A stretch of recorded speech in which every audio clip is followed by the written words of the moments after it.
வணக்க மக்களே, நாம இந்த ஆரோக்கியமான பதிவில் 60 வயதிற்கு மேற்பட்டக்கூடிய நபர்கள் என்னென்ன காய்கறிகளை எடுத்துக்கொள்ளும் போது அந்த 60 வயதிலுமே தங்களை ஆரோக்கியமான முறையில் வைத்துக் கொள்ள முடியும் அப்படின்றத பற்றி பார்க்க போகிறோம். இப்போ காய்கறிகள் நம்மளுடைய வாழ்க்கை முறையில் மிகவும் முக்கியமான பங்கு வகிக்குது. அதுவும் 60 வயதிற்கு மேற்பட்டவர்கள் காய்கறிகளை எடுத்துக்கொள்ளும் போது தான் அவங்களுக்கு இந்த கண் பார்வை திறனை கூர்மைப்படுத்துறது, கை கால்கள் வலி ஏற்படாமல் இருக்கிறது, மூட்டு வலி முடக்குவாதம் ஏற்படாமல், தோள்பட்டை வலி ஏற்படாமல், பிபி சுகர் ப்ராப்ளம் இதயம் தொடர்பான பிரச்சனையெல்லாம் இல்லாமல் அவங்க ஆரோக்கியமாக இருக்க முடியும்.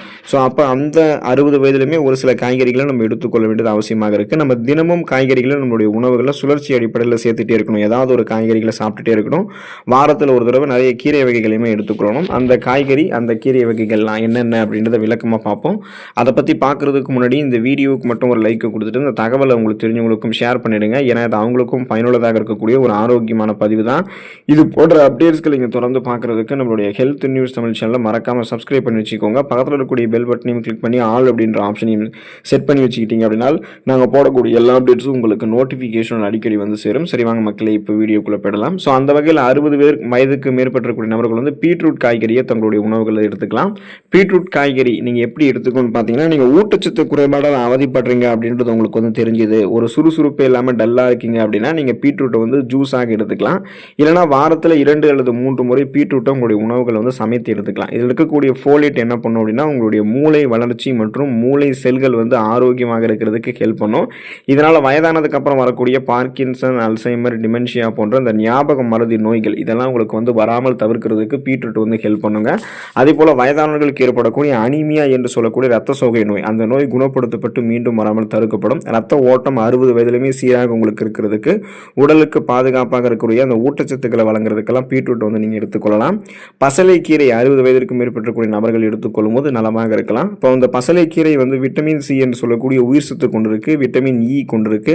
இது எல்லாமே உங்களுடைய நோய் எதிர்ப்பு சக்தி திறனை அந்த 60 வயதிலுமே அதிகரிக்கும். இதன் காரணமாக நீங்கள் உங்களுக்கு இருக்கக்கூடிய அந்த சாதாரணமான நோய்களையும் குணப்படுத்திக் கொள்ளலாம். சீசனெல்லாம் புதுசாக அட்டாக் ஆகக்கூடிய பாக்டீரியா வைரஸ் போன்ற பருவகால தொற்று வியாதிகளுமே வராமல் தடுத்துக் கொள்ளலாம். மேலும் நாம் எடுத்துக்கொள்ளக்கூடிய இந்த பசலை கீரையில் நார் சத்து இருக்கிறதால செரிமானத்தை உங்களுக்கு மேம்படுத்துங்க. ஏன்னா 60 வயதிற்கு மேற்பட்டவர்கள் செரிமான மண்டலம் எப்போதும் ஓரளவு அவங்களுக்கு வீக்காக இருக்க தான் ஆரம்பிக்கும்.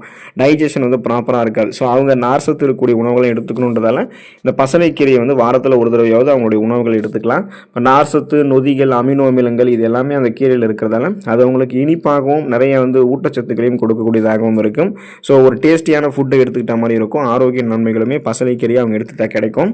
கேரட் காய்கறி 60 வயதிற்கு மேற்பட்டவர்கள் எடுத்துக்கொள்ளும் போது நலம் பெறலாம். இப்போ கேரட்டை அவங்க பச்சையாகவும் கூட எடுத்துக்கலாம், சமைத்தும் எடுத்துக்கலாம். மேக்ஸிமம் கேரட்டை சமைத்து எடுத்துக்கொள்வதுதான் நல்லதுன்னு நீங்கள் தெரிஞ்சுக்கோங்க. சமைத்து எடுத்துக்கொள்ளும் போது தான் அதனுடைய ஊட்டச்சத்துக்கள் விரைவாக உறிஞ்சப்படும். உறிஞ்சப்பட்ட ஊட்டச்சத்துக்கள் நமக்கு விரைவாக கிடைக்கும் போது நமக்கு நன்மைகளும் கிடைக்கும். ஸோ இப்போ கேரட் 60 வயதிற்கு மேற்பட்டவர்கள் எடுத்துக்கொள்ளும் போது அவங்களுடைய அந்த கண் பார்வை திறனை அவங்க கூர்மைப்படுத்திக் கொள்ளலாம். அவங்களுக்கு இருக்கக்கூடிய அந்த மாலைக்கண் நோய் பிரச்சனை, பார்வை குறைபாடு மங்கி போகிற, அதாவது பார்வை அவங்களுக்கு மங்கி போயிருக்கக்கூடிய அந்த குறைபாடு, கண் விழிப்படலம் சேதமடைவது, கண் புரை ஏற்படுவது, கருவிழியில் பாதிப்பு ஏற்படுவது, இது எல்லாத்தையுமே சரி பண்ணிக்கலாம். விட்டமின் ஏ சத்து இதெல்லாமே கேரட்டில் இருக்கிறதால தான் உங்களுக்கு அது என்ன பண்ணுதுன்னா கண் பார்வை திறனை கூர்மைப்படுத்தி கண்கள் சார்ந்த பலவிதமான பிரச்சனைகளை வராமல் தடுக்குது. ஸோ 60 வயதிற்கு மேற்பட்டவர்கள் கேரட்டை வேணும்னா நீங்கள் ஜூஸ் மாதிரியும் பச்சையாகவும் சாப்பிடுங்க. கூடுமான வரைக்கும் சமைத்து எடுத்துக்கொள்ள முயற்சி பண்ணுங்க. அப்போ தான் அதோடைய ஊட்டச்சத்துக்கள் உறிஞ்சப்பட்டது போக மீதம் இருக்கக்கூடிய கழிவுகளுமே உங்களுக்கு சரியான முறையில் வெளியேறும், எந்த பிரச்சனையும் ஏற்படாது. 60 வயதிற்கு மேற்பட்டவர்கள் வெள்ளரிக்காயை தங்களுடைய உணவுகள் எடுத்துக்கிட்டாங்க அப்படின்னா நன்மை பெறலாம். இப்போ வெள்ளரிக்காய் அந்த 60 வயதில் எடுத்துக்கொள்ளும் போது அவங்களுடைய உடலை 60 வயதிலுமே நீரேற்றமாக வைத்துக் கொள்வதற்கு அது ஹெல்ப் பண்ணும். குறிப்பாக கோடை காலங்களில் முதியவர்கள் வெள்ளரிக்காய் எடுத்துக்கிட்டாங்க அப்படின்னா கடுமையான நீர் இழப்பு அவங்களுடைய உடலில் ஏற்படாமல் தடுத்துக்கலாம். அந்த வயதிலும் அந்த கோடை காலங்களில் பார்த்தீங்கன்னா உடல் சுறுசுறுப்பாக இயங்க ஆரம்பிக்கும். சுறுசுறுப்பாக இயங்க ஆரம்பிக்கும். அவங்களுக்கு தோல் சார்ந்த குறைபாடுகளோ செரிமானம் சார்ந்த குறைபாடுகளோ உடல் வெப்பத்தால் எதுவுமே அவங்களுக்கு ஏற்படாது.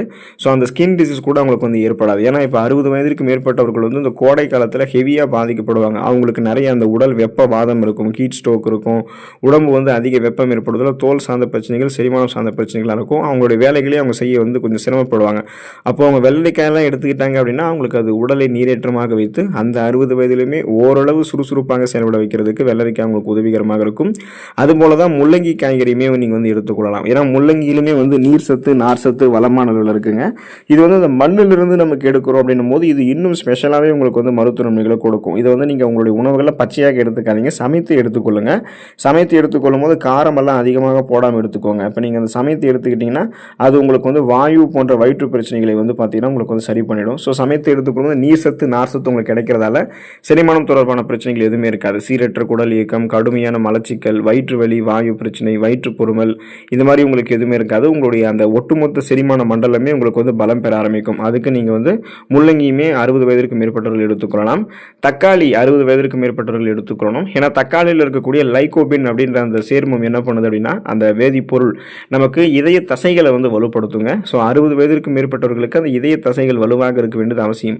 அப்போ பச்சையான தக்காளியில் அத்தியாவசியமான விட்டமின்கள் மற்றும் ஊட்டச்சத்துக்கள் இருக்குது. இது நமக்கு எலும்பு ஆரோக்கியத்தை மேம்படுத்தும், புற்றுநோய் பிரச்சனைகள்லேருந்து நம்மளை விடுபட வைக்கும். 60 வயதிற்கு மேற்பட்டவர்களுக்கு ரத்தத்தில் இருக்கக்கூடிய சர்க்கரை அளவை கட்டுப்படுத்தி நீரிழிவு தொடர்பான பிரச்சனைகள்லேருந்து விடுபட வைக்கும். கிட்னி ஸ்டோன்ஸ்லாம் ரிமூவ் பண்ணிவிட்டு இன்ஃபெக்ஷன்ஸ் எதுவும் ஏற்படாமல் சிறுநீரக கற்கள் இல்லாமல் சிறுநீரகத்தினுடைய ஆரோக்கியத்தையுமே தக்காளி வந்து 60 வயதிற்கு மேற்பட்டவர்களுக்கு மேம்படுத்தும். இதய நோய் மற்றும் உடல் பருமன் உள்ளிட்ட பல்வேறு உடல்நல பிரச்சனைகளுடைய அபாயத்தை குறைக்கிறதுக்குமே ஹெல்ப் பண்ணும். ஸோ அதனால் அந்த இதயத்தையும் நீங்கள் ஆரோக்கியமாக வச்சுக்கலாம். வெயிட் வந்து அதிகமாக உங்களுக்கு 60 வயதிற்கு மேலே அந்த உடல் பருமனாக இருக்காது. அதையுமே நீங்கள் வந்து கண்ட்ரோல் பண்ணுறதுக்கெல்லாம் தக்காளி உங்களுக்கு வந்து உதவிகரமாக இருக்குங்க. ஸோ தினசரி அன்றாடம் சமையலில் தக்காளி வந்து நம்ம பயன்படுத்திகிட்டே இருக்கணும். வெங்காயமும் நம்ம வந்து நம்மளுடைய உணவுகளில் 60 வயதிற்கு மேற்பட்டவர்கள் எடுத்துக்கொள்ளும் போது நலம் பெறலாம். ஏன்னா வெங்காயத்தில் வந்து புற்றுநோய் எதிர்த்து போராடக்கூடிய சல்ஃபர் சேர்மங்கள் இருக்குது. ஸோ இதை வந்து நீங்கள் உணவுகளில் சமைத்து எடுத்துக்கொள்ளும் போது நுரையீரல், புரோஸ்டேட் புற்றுநோயிலிருந்து பாதுகாப்பு பெறலாம். குறிப்பாக வந்து அந்த ஃப்ரீ ரேடிக்கல்ஸ் என்று சொல்லக்கூடிய தீங்கு விளைவிக்கக்கூடிய செல் பரவலிடமிருந்து நீங்கள் விடுதலை பெற்று விடுவீங்க. உங்களுக்கு எந்த பிரச்சனையுமே வந்து இருக்காதுங்க. ஸோ அதனால் உங்களுக்கு அந்த புற்றுநோய் பிரச்சனையை வந்து அதாவது புற்றுநோய் செல்கள் பரவாமல் முன்னாடியே தடுக்கணும் அப்படின்னாலும் பரவி இருக்கக்கூடிய புற்றுநோய் செல்களிலிருந்து விடுதலை பெறணும் அப்படின்னாலுமே நீங்கள் 60 வயதிற்கு மேற்பட்டவர்கள் வந்து வெங்காயத்தை எடுத்துக்கொண்டு நலம் பெறலாம். பூண்டு உங்களுடைய உணவுகள் எடுத்துக்கொள்ளும் போது இது உங்களுக்கு 60 வயதிலுமே ஆரோக்கியத்தை கொடுக்கும். ஏன்னா பூண்டு வந்து இயற்கையாகவே பார்த்தீங்கன்னா அது ஒரு இயற்கையான கொலஸ்ட்ரால் நீக்கியாக செயல்படுது. 60 வயதிற்கு மேற்பட்டவர்களுக்கு கொலஸ்ட்ரால் பிரச்சனை வந்து இருக்க தான் ஆரம்பிக்கும். அவங்களுடைய ரத்த நாளங்களில் கெட்ட கொழுப்புகள் படிந்து இருக்கிறதால கெட்ட கொழுப்புகள் வழியாக ரத்த ஓட்டம் போதுமான அளவுக்கு இதயத்துக்கு கிடைக்காது. இதனால் மாரடைப்பு, பக்கவாதம், இதய தமனிகளில் வீக்கம் ஏற்படுதல், இதய தசைகள் வலுவிழந்து போகுதல் போன்ற பக்க விளைவுகள் ஏற்படலாம்.